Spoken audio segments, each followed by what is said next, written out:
ആദ്യം തന്നെ കഥ വായിക്കുന്നവരോട് ഇത്തവണ കേൾക്കാൻ ശ്രമിക്കണേ, കാരണം ഞാൻ എഡിറ്റ് ചെയ്തിട്ടില്ല, സോറി. ദിവസങ്ങൾ കടന്നുപോയി.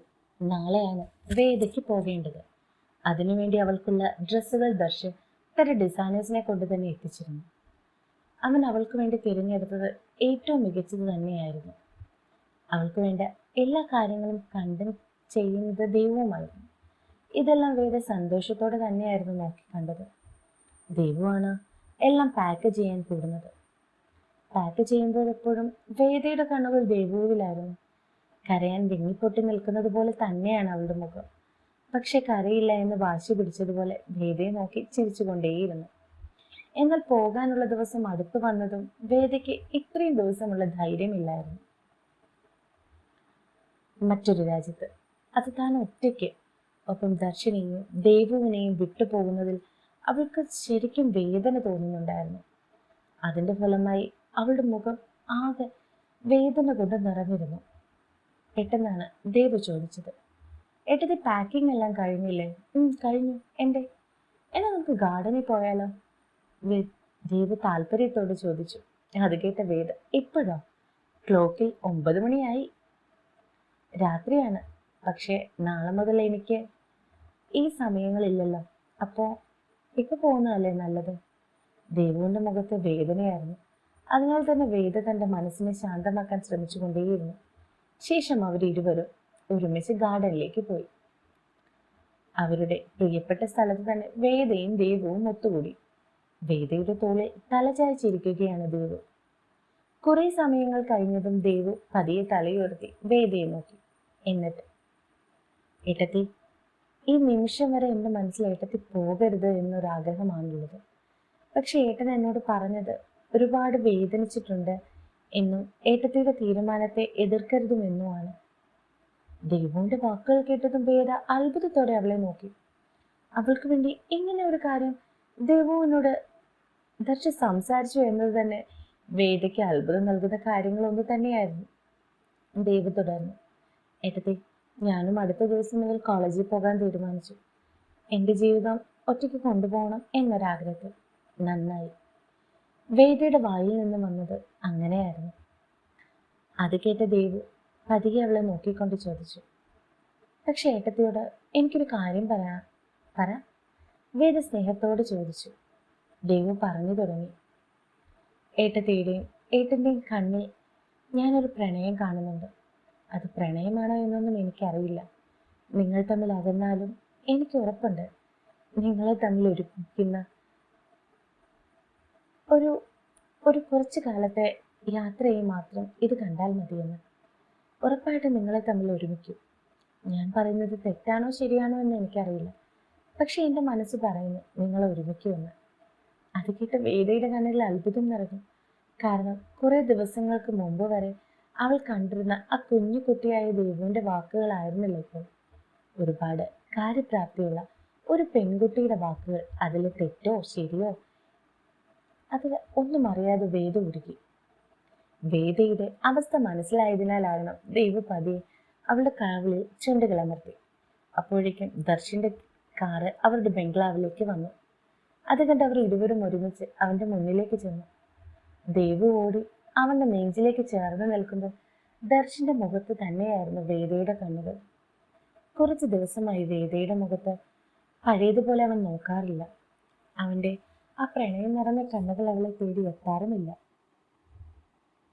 അതിപ്പോൾ വേദയിൽ ഉണ്ടാക്കുന്ന വിഷമം അവൾക്ക് പോലും മനസ്സിലാവുന്നില്ലായിരുന്നു. പിന്നെ ഒരുപാട് സമയങ്ങൾക്ക് ശേഷം അവരെല്ലാവരും ഭക്ഷണം കഴിച്ചു. അങ്ങനെ കുറച്ചു നേരം സംസാരിച്ച് അവർ ഉറങ്ങാനായി പോയി. പോകുന്നതിന് മുമ്പ് വേദ ദേവുവിന്റെ റൂമിൽ കുറച്ചു സമയം ചെലവഴിക്കാനും മറന്നില്ല. അങ്ങനെ എല്ലാം കഴിഞ്ഞ ശേഷം വേദ തന്റെ റൂമിലെത്തി. അവിടെ ദർശനെ കണ്ടതും അവൾ അവിടെ വന്ന് നിന്നു. വേദയുടെ ഉള്ളിൽ ആകെ വേദന മാത്രമായിരുന്നു. എന്തുകൊണ്ടോ അവളുടെ ഉള്ളിൽ എന്താണെന്ന് അവൾക്ക് തന്നെ മനസ്സിലാവുന്നില്ലായിരുന്നു. വേദ അങ്ങനെ തന്നെ ദർശനെ നോക്കി നിൽക്കുന്നത് കണ്ട ദർശൻ അവളുടെ അരികിലേക്ക് വന്നു. എന്നിട്ട് അവളുടെ കൈകളിൽ ഒരു പൊതി വെച്ചു കൊടുത്തു. എന്നിട്ട്, നീ പറഞ്ഞതുപോലെ നിന്റെ ഗോൾഡ് മൊത്തം വിറ്റിട്ടുണ്ട്. ആ ക്യാഷാണിത്. നിനക്ക് നിന്റെ വഴി തിരഞ്ഞെടുക്കാൻ. ഹാപ്പി ആയില്ലേ? വേദിയുടെ കവിളിൽ പതിയെ തൊട്ടുകൊണ്ട് അവൻ പറഞ്ഞു. അവന്റെ വാക്കുകൾ കേട്ട വേദ ഒന്നും മിണ്ടാതെ അങ്ങനെയും നിന്നു. എന്നിട്ട് ആ പൊടിക്കെട്ട് അവൾ മേശയിലേക്ക് വെച്ചിട്ട് പുറത്തേക്ക് പോയി. ദർശ് കുറച്ചു നേരം മിണ്ടാതെ അവിടെ നിന്നു.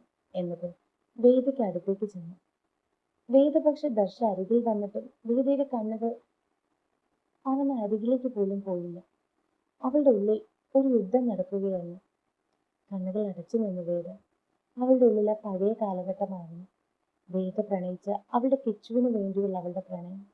ആ കിച്ചുവിന്റെ രൂപം മാറി ദർശന്റെ മുഖം വരുന്നത് വേദയ്ക്ക് സഹിക്കാൻ പറ്റുന്ന ഒന്നായിരുന്നില്ല.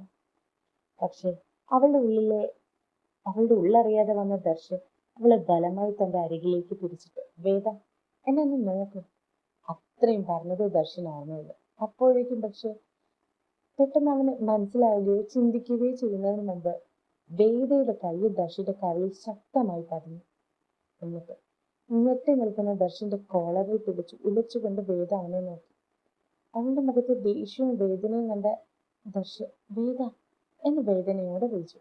പക്ഷെ അപ്പോഴേക്ക് വേദയുടെ വായിൽ നിന്നും ഉള്ള വാക്കുകൾ അവന് ചുട്ടു പൊള്ളിക്കാൻ തുടങ്ങി. എന്തിനാ മറ്റൊരുത്തിക്കൊപ്പം എന്റെ മുന്നിൽ? എന്തിനാ എന്തിനാ ഇങ്ങനെ? സ്നേഹിച്ചതല്ലേ നിന്നെ ഞാൻ, അല്ലേ? എന്നിട്ടെന്നെ വെറും മോശക്കാരിയാക്കി. എന്നെ വെറുപ്പോടെയും മോശക്കാരിയുമായി കണ്ടിട്ടുണ്ട്. പിന്നെന്തിനു ഈ താലി എന്റെ കഴുത്തിൽ കെട്ടിയത്? പറ. അവളുടെ ചോദ്യങ്ങൾക്ക് മറുപടിയില്ലാതെ ദർശ തലകുനിച്ചു നിന്നു. അവന്റെ കണ്ണുകൾ വേദന കൊണ്ട് നിറയുന്നുണ്ടായിരുന്നു. വേദ അതുകൂടെ കണ്ടതും അവന്റെ നെഞ്ചിൽ അടിച്ചുകൊണ്ട് പറ പറ എന്ന് പറഞ്ഞ് കരഞ്ഞുകൊണ്ടേയിരുന്നു. അവസാനം അവന്റെ നെഞ്ചിലേക്ക് തന്നെ തല ചായ്ക്കുമ്പോൾ ഒരു നിമിഷം പോലും ചിന്തിക്കാതെ വേദയെ തന്റെ നെഞ്ചോട് ചേർത്ത് പിടിച്ചുകൊണ്ടിരുന്നു. അപ്പോൾ കുറ്റബോധം കൊണ്ട് അവന്റെ ഉള്ള നിറഞ്ഞുണ്ടായിരുന്നു. പ്രണയിച്ചവളോടുള്ള പകയിൽ എന്തൊക്കെയോ ചെയ്തു കൂട്ടുമ്പോൾ അതിലെ ശരിയോ തെറ്റോ നോക്കാൻ ദർശന് കഴിഞ്ഞിരുന്നില്ല.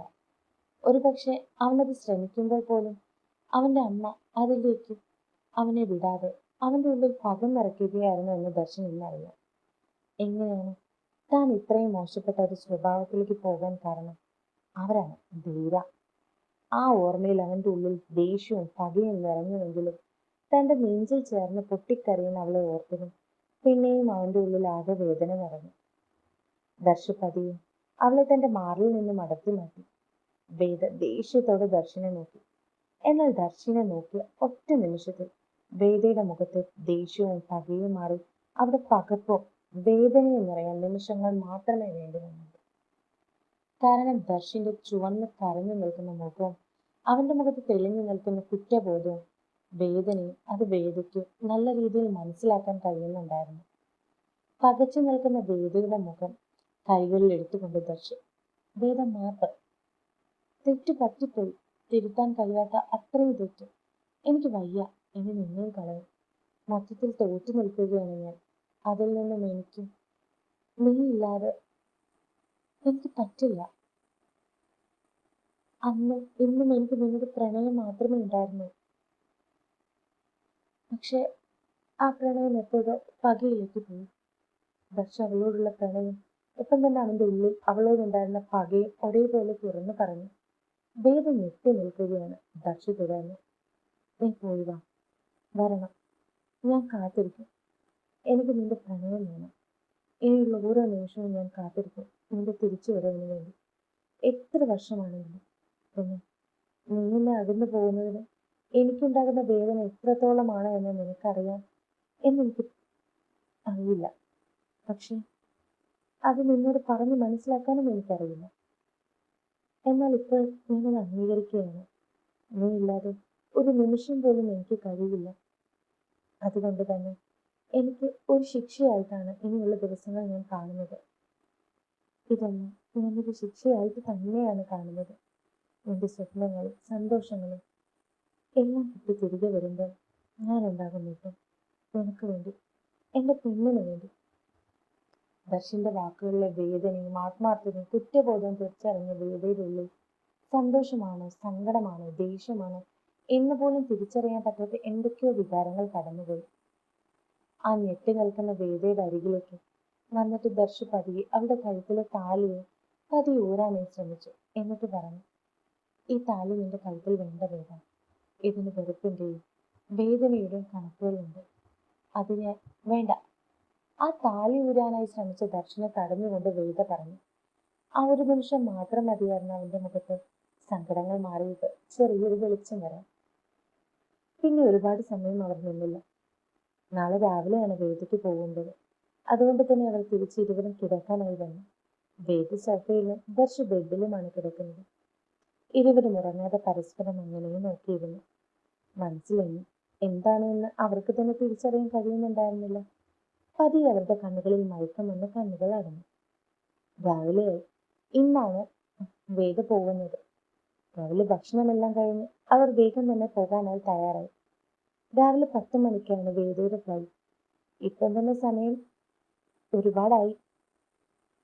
പിന്നെ ഇവിടെ നിന്ന് അരമണിക്കൂർ പോകാനുള്ള ദൂരമേ ഉള്ളൂ. പിന്നെ ഇത്തവണ തന്റെ ഗാർഡ്സിനെ മൊത്തം ദർശ മാറ്റി നിർത്തി. ഒരാൾ മാത്രം കൂടെ വന്നാൽ മതി എന്ന് അവൻ തീരുമാനിച്ചു. എന്നാലും അവന്റെ കമാൻഡേഴ്സ് അവരുടെ കാറിൽ നിന്നും കുറച്ചപ്പുറത്തായി നിൽക്കാമെന്ന് തീരുമാനിച്ചു. കാരണം ദർശന്റെ നേരെ ഉണ്ടാക്കുന്ന ആക്രമണങ്ങൾ ഇല്ലാതെയാക്കും. ദർശന്റെ കാറിൽ വേദയും ദേവവുമായി എയർപോർട്ടിലേക്ക് പോവുകയാണ്. മൂവര് വല്ലാതെ സൈലന്റ് ആയിരുന്നു. വേദനകൾ ഉണ്ടെങ്കിലും കണ്ണീരോടെ പറഞ്ഞു വിടരുത് എന്ന ആഗ്രഹമുണ്ടായിരുന്നു ദേവന്റെ ഉള്ളിൽ. അതിനാൽ തന്നെ അവൾ വേദനകൾ ഉള്ളിലൊതുക്കി ചിരിയോടെയിരുന്നു. എയർപോർട്ടിലെത്തി ദർശന്റെ ഗാർഡ്സ് അവളുടെ സാധനങ്ങളെല്ലാം ട്രോളിൽ കയറ്റി.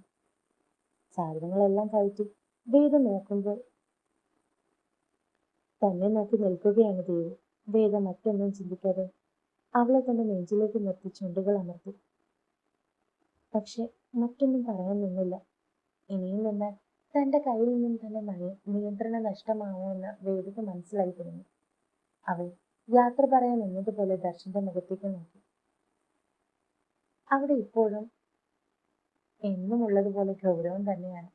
എന്നാൽ ഇന്നത്തെ വേദയ്ക്കറിയാം അവന്റെ ഉള്ളിൽ ഒളിപ്പിച്ച വേദനയും അവന്റെ സങ്കടങ്ങളും ഒപ്പം ആ നെഞ്ചു പിടയ്ക്കുന്നുണ്ടായിരുന്നു. അവൾ പതിയെ അവന്റെ അരികിൽ നിന്ന് അവന്റെ കൈകളിലേക്ക് നോക്കി. എന്നിട്ട് ആ കൈകളിൽ പിടിച്ചു പോവുകയാണ് എന്ന് പറഞ്ഞു. ദർശ ചെറു ചിരിയോടെ അവളെ നോക്കി നിന്നു. എന്നിട്ട് അവളെ ഒന്ന് പുണർന്നിട്ട് അവളുടെ ചെവിയിലായി പതിയെ പറഞ്ഞു, ഞാൻ കാത്തിരിക്കും, വേഗം വരണമെന്ന്. ദർശന്റെ വാക്കുകൾ കേട്ട വേദ കണ്ണുകളിലേക്ക് നോക്കി. അവന്റെ കണ്ണുകളിൽ യാചനയായിരുന്നു. അതിന് മറുപടിയൊന്നും നൽകാതെ വേദ അവരെ രണ്ടുപേരെയും നോക്കി ഒന്ന് പുഞ്ചിരിച്ചിട്ട് തന്റെ ലഗേജുകളുമായി എയർപോർട്ടിനുള്ളിലേക്ക് കയറാൻ തുടങ്ങി. എയർപോർട്ടിനുള്ളിൽ കയറുന്നതിന് മുമ്പ് അവൾ തിരിഞ്ഞ് അവരെ നോക്കി. എന്നിട്ട് അകത്തേക്ക് കയറിപ്പോയി. അത്രയും നേരം പിടിച്ചു നിന്ന ദേവു പൊട്ടിക്കരച്ചിലൂടെ ദർശന്റെ നെഞ്ചിലേക്ക് ചാഞ്ഞു. ആ സമയം ദർശന്റെ കണ്ണുകളിൽ നിറയുന്നുണ്ടായിരുന്നു. ഇതേ സമയം എയർപോർട്ടിന്റെ ഉള്ളിൽ കസേരയിൽ ഇരുന്ന് വേദയും പൊട്ടിക്കരയുകയായിരുന്നു. അവളെ തിരിച്ചറിയുകയായിരുന്നു അവർ വേദയ്ക്ക് എത്രമേൽ പ്രിയപ്പെട്ടവരാണ് എന്ന്. കുറച്ചു സമയങ്ങൾക്ക് ശേഷം അവളുടെ ഫ്ലൈറ്റ് ഉയർന്നു പൊങ്ങി. അതിൽ കണ്ണീരോടെയാണ് എങ്കിലും വേദ ഇരിപ്പുണ്ടായിരുന്നു. സ്വപ്നങ്ങൾക്ക് വേണ്ടി തന്റെ വേദനകൾ മറക്കാൻ വേണ്ടി. ഇതേ സമയം എയർപോർട്ടിന് പുറത്ത് തന്റെ കാറിൽ ഇരുന്ന് കരയുന്ന ദേവുവിനെ ചേർത്ത് പിടിച്ച് വേദയുടെ ഫ്ലൈറ്റ് ആകാശത്തിൽ കൂടെ പോകുന്നത് നോക്കി നിന്നു. അവന്റെ കണ്ണുകൾ ശരിക്കും നിറയുന്നുണ്ടായിരുന്നു. പക്ഷെ ഉള്ളിലൊരു പ്രതീക്ഷ, അവന്റെ പ്രണയം അവനിലേക്ക് തന്നെ തിരിച്ചു വരുമെന്ന്. തുടരുന്നു. അപ്പൊ എഡിറ്റിങ്ങും കാര്യങ്ങളും ഒന്നും നടന്നിട്ടില്ല. ഇപ്പൊ തന്നെ സമയം 3:52. കുഞ്ഞിനെ ഇറക്കിയിട്ട് വേഗം കഥ പറഞ്ഞു തന്നെ കഥ എഴുതാൻ ടൈം കിട്ടിയില്ല. അത് ഞാൻ പറഞ്ഞു എഴുതിയേക്കുന്നു. അപ്പൊ അതുകൊണ്ട് സ്പെല്ലിംഗ് മിസ്റ്റേക്കുകളും കാര്യങ്ങളും ഉണ്ട്. നിങ്ങൾ വോയിസ് കേൾക്കാൻ ശ്രമിക്കണം. അപ്പൊ താങ്ക് യു. നാളെ കാണാം അടുത്ത ഭാഗവുമായി. തുടരുന്നു.